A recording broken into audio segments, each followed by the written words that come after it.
کربلا کا ایک سبق خواتین کے لیے بہت اہمیت کا حامل ہے، اور وہ سیدہ زینب سلام اللہ علیہا کی استقامت اور اس کٹے ہوئے، اس درد و غم کے مارے ہوئے قافلے کو لے کر کے کوفہ سے قادسی اور وہاں سے دمشق اور وہاں سے شہر حبیب تک پہنچنا اور ان کی ڈھارس بنانا، اس کو تسکین دینا، یہ کتنا مشکل مرحلہ تھا۔ خواتین کا کردار اسلام میں، دین میں، عظیم لوگوں کی پرورش میں، ان کی نشأت میں بہت اہم رہا ہے۔ آپ حضرت موسیٰ علیہ السلام کی کہانی پڑھ سکتے ہیں تو پہلے تذکرہ ان کی ماں کا آتا ہے۔ اس دور کے یزید، فرعون کے سپاہی بچے ماؤں کی گودوں سے چھین کر کے کاٹ دیتے ہیں، اور حضرت موسیٰ علیہ السلام کی زندگی بھی اس خطرے سے دو چار ہوتی ہے، تو اپنے بیٹے کو ایک صندوق میں ڈال کے دریائے نیل کی موجوں کے سپرد کر دیتی ہے، اور پھر کس طرح اللہ دوبارہ بیٹے کو ماں کی گود تک پہنچاتا ہے، وہ کہانی آپ نے کتاب رحمت قرآن مجید سے بارہا پڑھی ہوگی۔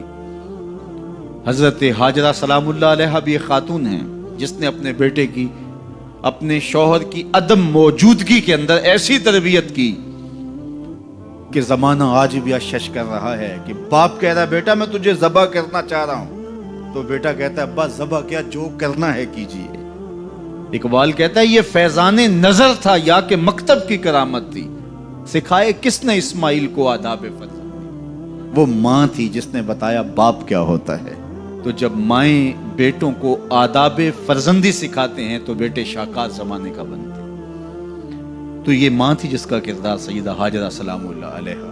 حضرت مریم سلام اللہ علیہا کا کردار دیکھیے، حضرت عیسیٰ کی کہانی شروع ہوتی ہے تو پہلے ذکر سیدہ مریم کا آتا ہے۔ تو یہ بات ذہن میں رکھیے گا کہ خواتین کا کردار ناقابل فراموش ہے۔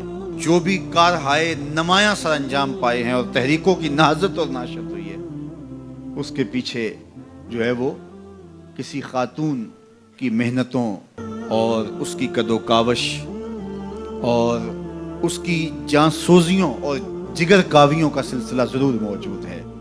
اب کربلا کی تاریخ ادھوری رہتی ہے جب تک حضرت سیدہ زینب کا کردار سامنے نہیں آتا۔ میں ایک جملہ کہوں اور وہ یہ کہ حضرت امام حسین رضی اللہ تعالی عنہ نے کربلا فتح کیا ہے، زینب نے شام فتح کیا ہے، اور حضرت زینب کی خطابت کے تن تنے اور جس انداز سے آپ نے مخاطبہ کیا، اللہ اکبر، واقعی وہ علی کی بیٹی ہیں، حسین ابن علی کی ہمشیرہ ہیں اور خون نبوت ہے۔ تو کربلا کا یہ درس ہمیں کبھی بھی بھولنا نہیں چاہیے کہ خواتین کا ایک کردار ہوتا ہے، اور اس کردار کو جب وہ فراموش نہیں ہونے دیتی تو اس کے دیر پا اثرات مرتب ہوتے ہیں۔ جو مرد ہوتے ہیں ان کی ایک اور طرح کی ذمہ داریاں ہوتی ہیں، لیکن اندرون خانہ ذمہ داریوں کو جب خواتین دیانت کے ساتھ سنبھالتی ہیں تو قومیں بنتی ہیں اور جو ہے وہ تاریخیں رقم ہوتی ہیں۔ تو حضرت زینب سلام اللہ علیہا کا کردار ایک عصمت شعار، ماحول اور تقدس مآب معاشرت کی تشکیل کا سبب اور ذریعہ ہے، اور آپ کربلا سے لے کر مدینے تک کس طرح سے اس قافلے کی رہنمائی کرتی ہیں۔ آخری بات، حضرت امام حسین رضی اللہ تعالی عنہ نے ظلم، ناانصافی اور جبر کے خلاف کھڑے ہو کر کے حقیقی طور پہ کامیابی اور کامرانی حاصل کی۔ جس طرح میں نے کہا کہ تلوار نہیں جیتی، خون جیتا ہے۔ مظلومیت خود بڑی طاقت ہے۔